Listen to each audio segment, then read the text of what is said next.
Hey guys, I know it's been a while. I know I haven't been in front of you guys for quite a while. There's two reasons for it. Basically, there hasn't been one movie I want to watch for a while. The only one that really came close was Glass. And dude, no, I've gotten burnt on M. Night Shyamalan along a ding dong for so many movies that I just can't watch any of his movies anymore. I can't do it. I cannot do it. Everybody's talking about how good Splice was or Split. I can't do it. I just can't. I can't bring myself to do it. So I can't watch Glass. Not only that, but I didn't get a good review or a good score on Rotten Tomatoes. The second thing is I died. You can tell by my voice I got really sick for quite a while. I'm just getting over getting sick. So if you can't understand me, well, I mean, business as usual, I guess. So anyways, tonight's movie is going to be Lego Movie 2, the second part. That's what I'm trying to say. I'm really kind of excited to see this movie. You guys may or may not know. I know, Kevin, you do know and you're the only watching my videos, supposedly, I don't know. But I got an Oculus Rift, so I've been watching some 3D movies here and there, and so I rewatched the Lego Movie. And man, it was super fun. I hadn't seen it for probably a couple years now, and I just rewatched it, and I laughed out loud in some of the parts again because I completely forgot about some of the parts. And that's such a funny movie. This movie's gotten lukewarm reviews, but it's in my ballpark. It's something I'm probably going to like. So let's see what happens. So that's it. I'm going to go see the movie, and then I'll be back in just a few seconds to tell you what I think. Bye.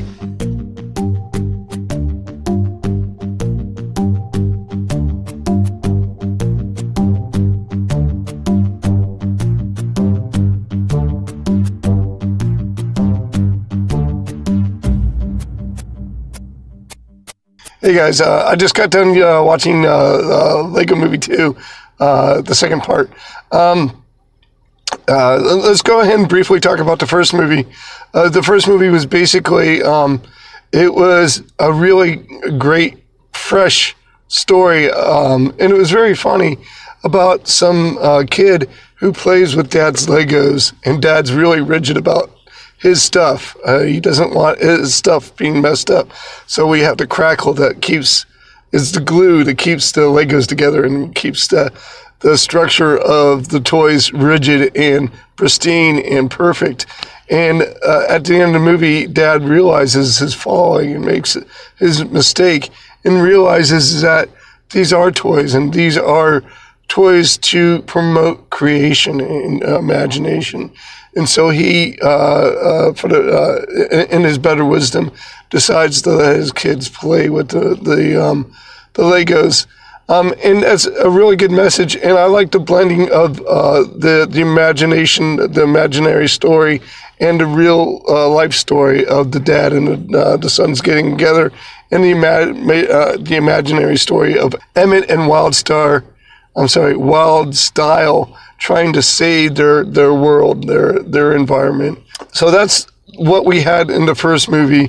And the second movie picks up exactly like that, because the last movie ends where he's like where Will Ferrell's character is talking to his son and said, well, if I'm letting you play with these toys, that means only one thing. And the son's like, what? And he's like, your sister's got to play down here with you, and dun dun dun. And all of a sudden we see these like aliens come down, and they introduce themselves as from the planet Duplo, which we know is the younger version of Legos. And it fades to black, and then we all have a laugh and we go home. So this movie starts up exactly where that movie left off. And we get to meet these creatures of Duplo, and all of a sudden, we have a small interaction where Emmett tries to communicate with these Duplo creatures and fails miserably, and they eat the heart that he creates for them, and they go off, and all of a sudden, big splash screen 5 years later, and we are living in an Armageddon world, a dystopian future, where the only one that remains positive is Emmett, and everybody else is living this like burnt out, scorched earth future, and it goes on from there. Now I can tell you the whole plot of the movie, and I'm pretty used to doing that in my videos and accidentally giving away the ending, but I don't want to do that. This movie actually does have an ending to it, and of course it has an ending. No, it's actually still going on. It's going on forever. It actually has a surprise ending to it that I don't want to give away. In fact, telling you it has a surprise ending to it is giving a little too much away for my taste. The reason why I rehashed the plot of the old movie is I did want to tell you guys this. This is going to be my review. It is basically this movie, unfortunately, brings nothing new to this story. In the last story, in the first part of this movie, the first part of the story, we were introduced to a pretty unique. Now it wasn't groundbreaking or anything, but it was a pretty unique way of telling the story. We had the imaginary story, and then we introduced elements of the real world into the imaginary story. And then in this sequel, unfortunately, we're following the exact same formula. So we're seeing absolutely nothing new here. And unfortunately, in the last movie, I was surprised in how funny it was. I was kind of surprised in how unfunny this movie was. Now, it's not to say that it didn't have jokes that didn't land. I giggled all the way through this movie. But unfortunately, not all the jokes landed with the same grace that the last one did.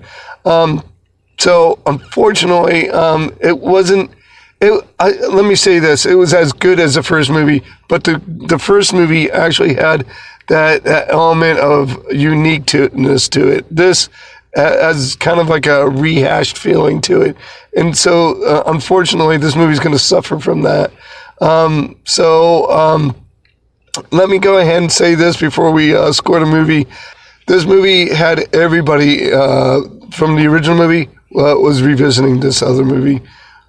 So we had Chris Pratt playing Emmett, and he also played the second part, which is Rex, I believe his name was. And then we had Wild Style / Lucy, who was played by Elizabeth Banks. We also had, I think, for my money, the funniest and most comedic version of Batman, which was Will Arnett. And then we had like very small parts. We had Metal Beard reappear and that's Nick Offerman, and a couple of others. We had like Unikitty and just a bunch of other characters that appeared in the first movie. And then we had some new ones that actually I found very entertaining. Although it had a very strong cast, I think even with that strong cast, it still didn't excel as much as the first movie did. So I'm just going to head and give it a numbered score, and then we'll move on from this and say, look, I think the last one scored a good 95%. I'm going to give this an 85. It was very, very entertaining. It was very cute, but it did suffer from being the same formula. But really, and it also kind of suffered from the lack of funny jokes. It wasn't that it wasn't funny; it was just not as funny. So there you go. There's my review. It's a good solid 85. I'm not going to tell you to rush out and see it in the theaters, but honestly, you should. So that's it, guys. I'm moving on. It is halfway through February right now. In the beginning of March, we have a new movie coming out called Captain Marvel. It's furthering the Marvel franchise from Disney.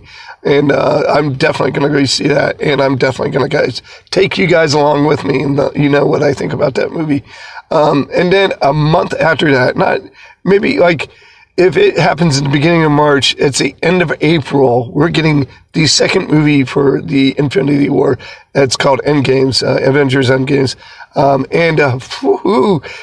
We finally get to see the end of that. But anyways, all right, I'm out of here. I have enjoyed talking to you guys, and I hope to see you guys in the near future. Like I said, definitely in the beginning of March. Now, again, please don't subscribe, but I would love to hear from you guys. And so leave your comments in the section below. And once again, I want to go ahead and say goodbye to you guys. I wish you guys peace. Montane, I'll see you later. So I'm definitely going to come back here. Hold on.